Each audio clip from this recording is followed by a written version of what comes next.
We did have, I did do this actually, and so somebody probably is gonna have this for you. They wanted us to do it because they didn't get the Okay. I think they didn't get the second half. Though, Okay, so maybe for I'll Sperlings, you have the patient look away, and I help them. And then I have you twist like this. Okay, now I am going to gently, what I'm doing is I'm kind of laterally bending him a little bit. Now, I don't want to be rough, because if he really had cervical impingement, he's going to say, ow, that hurts. But I don't think it's enough to just ask for pain. Ask if they came in with the complaint of numbness and tingling, did that reproduce the numbness and tingling? And that's going to be down the arm where, like, towards what you're... Like, yes, towards the side that is hurt. Correct. Okay. All right. And then I think that was all the special tests for cervical.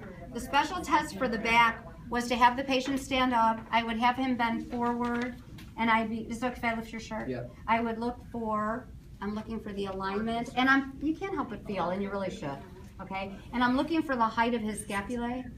I'm looking for the height and symmetry of his iliac crest. I'm looking for his paraspinous muscles as one side up versus the other. And you have to also look to see if he's twisted, because sometimes that's the problem, okay? And you can go ahead and do your tenderness palpation if you had to there. And then we can have him stand up, and I could do the two special tests. So for chest expansion, you want to be down at the bottom of the ribs, and you want to fold the skin. So I'm going to fold the skin as best I can, and I have him take a deep breath. Okay, and I could really see the folds unfold. Okay, if I was too high, that's not a good place. And then I could do Schober's. I'm feeling for the top of his iliac crest. I come across with my thumbs. I put a pen mark right there. I measure 5 centimeters below, and I measure 10 centimeters above. And then I can hold it there.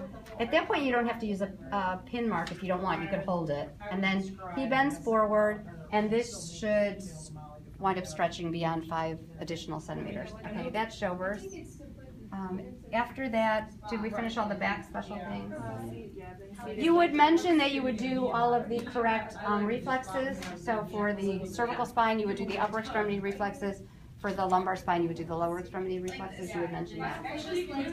Seated leg raise. Which one now? Seated leg raise. Okay, so I have him sit down, and I'm going to tell him, I'm just going to be checking your legs now. I don't want him to know that I'm really doing a straight leg raising to check for back pain. If he really had a herniated disc, he would probably say, oh, that hurts, and probably not want it and start guarding. Okay. So then if we go straight into the straight leg raising, which may be next, so go ahead and lay down on the table with your hand. Okay, so you only have to do this on one set. You don't have to do a double set of this. Okay, so you should explain to the observer, okay, so I'm going to assume that he's got pain on the right side, because that determines which side you start on. You have to start on the side with the pain. The straight leg raising is on the side with the pain. I lift it until he says he has pain, and then I lower it to the point of no pain, and then I dorsiflex the foot. And that's the Lassie. Then I put that down, and then I lift. This is the cross leg raising. So now I lift this side, and if that caused pain on the opposite side, that's indicative that it's coming from the back. Okay. So what do we do? So we're probably not going to have pain whenever we do the actual. It's just to show us. So just say what I said. We don't have to do these bilateral. No, this is not bilateral, because this is really to assess the side of the pain. This side is the pain. I start with this side. I lower it to the point of no pain. I dorsiflex. I put it down. I do the other side. And I ask if there was pain on the first side, on the original side. Did you say extensor hallucis? Oh, and then the extensor hallucis. You could do this lying down. You have to do both of these, though. Okay, do both extensor hallucis, because you have to have a reference point. You have to compare side to side. So lift your big toe against my finger, lift your big toe, and I'd have his shoes off, okay? You have to do both sides for that. Okay, is that all of our back things? Okay, so now let's assume you now would move into whichever extremity the observer would say. I would say, okay, now you do the lower extremity, you do the upper extremity. Okay. And then like for like the shoulder and ankles and everything, like the knees and all that, stuff, do we have to do all that bilaterally? It depends, not the special test. So for Hawkins, you just have to do one side. For Near, just one side. The special test, just one side. For the strength testing, you always have to compare side to side. Range of motion, you have to compare side to side. I've got 5 centimeters hanging Just down. one side for most of the special tests. There might be a few you have to check bilaterally. Like if I was concerned about laxity in a tendon, I might have to compare side to side. But, Okay, whenever you said it earlier, I didn't. okay. But that makes sense. You can play with it. Yeah, we're doing good. You want to come in and play? Okay.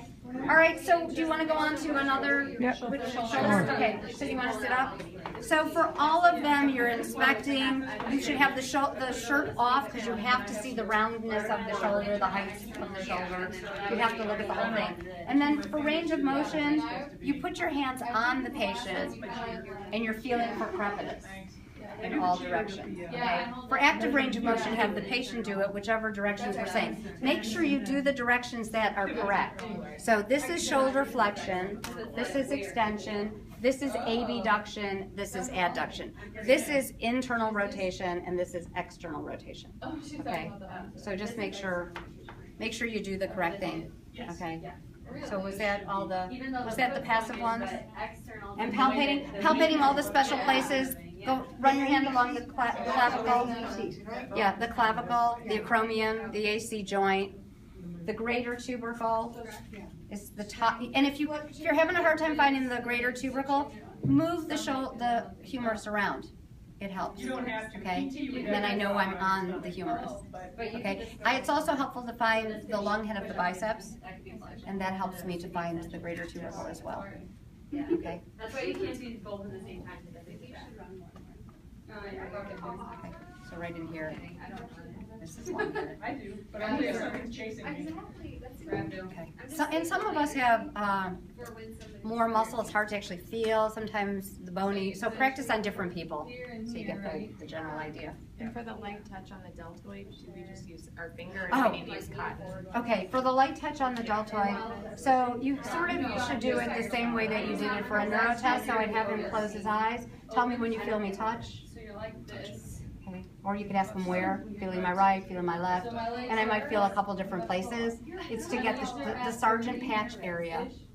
Okay. It's just a crude test to see if they lost sensation there. Okay.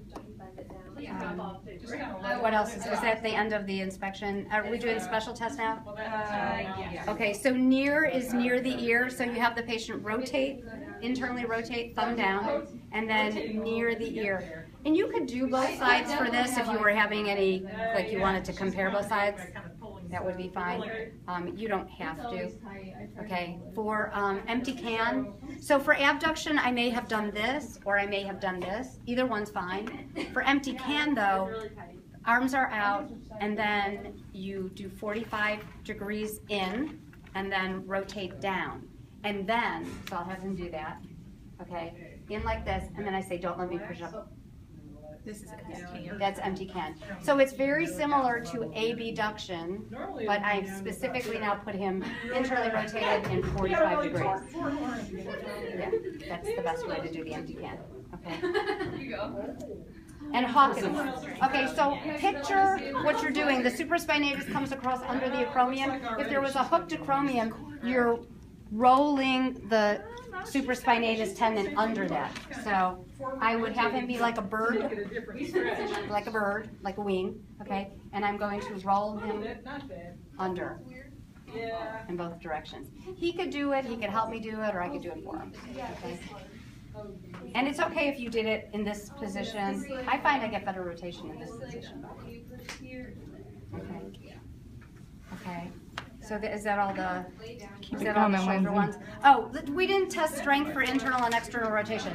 This is really important. You do external rotation very carefully. So you have to, I want to be where you could film. Here, if you want to stand up. This is pretty important. Sorry, I have to hold his arm in because if I don't, now I say push out against me. If I didn't do that, watch what happens. Push out against me. He winds up doing abduction. I'm checking external rotation. So I'm checking the strength of infraspinatus and teres minor. Now for internal rotation, I have you put your arm behind your back and push against me. So if everybody can see, push against my hand. And you should do those bilaterally because it's strength testing. That was the internal rotation? Yeah, that's internal So the rotation. lift off? The lift off. So the test, they don't have to do it bilaterally, right? Not for the special test, but for strength testing they do. Okay, Because they have to compare side to side okay. for strength testing. Not for special tests. So like for Neer and Hawkins, they would be on the painful side. For strength testing, they should compare side to side. To maintain your balance. Speeds is, okay, so I have to find his tendon. So let me see if I can find his tendon pretty well. So it feels like it feels like I've got it. I feel like I'm in the, it feels like it. Okay, so I'm on his tendon. You can feel me rolling down. Okay, so now I have you push up against me. If he had a torn ligament over that tendon, it would slide out. Now for Speed's test, I'm gonna have you bend your elbow. Don't let me move your arm. And what I'm gonna do is I'm gonna pronate the elbow and I'm gonna push down. It's gonna force him to supinate and flex, okay? And I've got the other hand on his tendon. I could really feel his tendon when he does this, by the way. If you had any question if you were on the tendon, this really emphasized his tendon. Okay, so if he had the little ligament torn right there, it would pop out. So you could do that on one side because you're looking for the side with the problem. Even though that's a good strength test. Okay. Okay, and the thing that wasn't on the original list was the apprehension test. So do you want to lay down and we'll do the apprehension test? This is looking for shoulder laxity.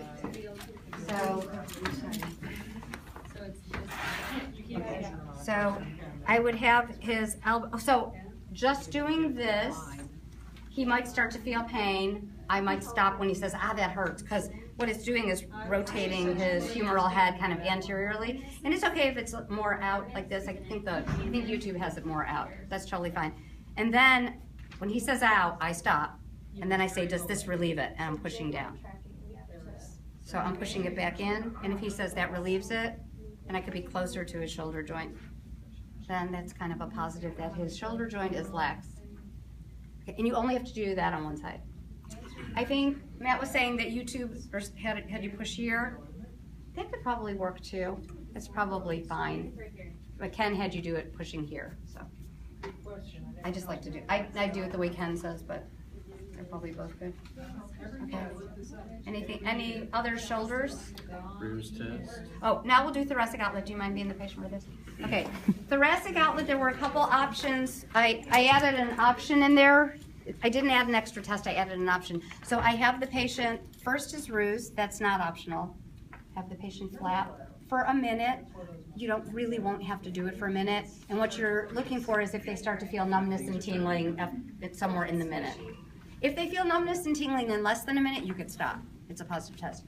For the Allen's or the costoclavicular, so if you want to stand up, I have the patient, I find his radial pulse. Okay, so I've got his pulse. Now I have him look away. If it's costoclavicular, I keep his arm where it is and I pull back.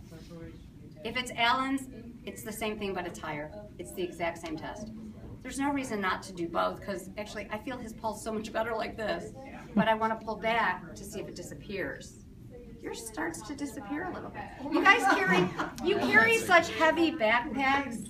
You probably all have a little bit of thoracic outlet. Because you're carrying such heavy backpacks. I really do that. Yeah, I mean, I've had shoulder problems since PA school. Oh my god. I've had terrible shoulder problems. Okay, what else? Okay. Did you do Hawkins in here? I think I did Hawkins. Do you need me to do it again? It was Hawkins. Let me do Hawkins again so you want to turn more towards, okay. So visualize. So first of all, make it like a bird's wing, like a hawk, and then you're internally and externally rotating the shoulder. Okay? Visualize what you're doing and your technique will be great. Supraspinatus tendon under the acromion, so look at the skeleton. If he had a hawk-like acromion, it would be a hook. I'd be catching it. It works now. Okay.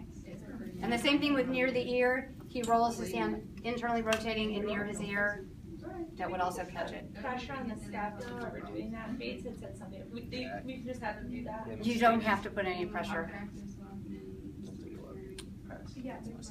That might make it better, but we It's in didn't. the book. It's totally fine. It was in May. It's Yeah. in phase. It might be, it might add a little something, but if they've got her desk, we don't have to, yeah. If they've got a pigment, they're probably gonna feel it. Yeah.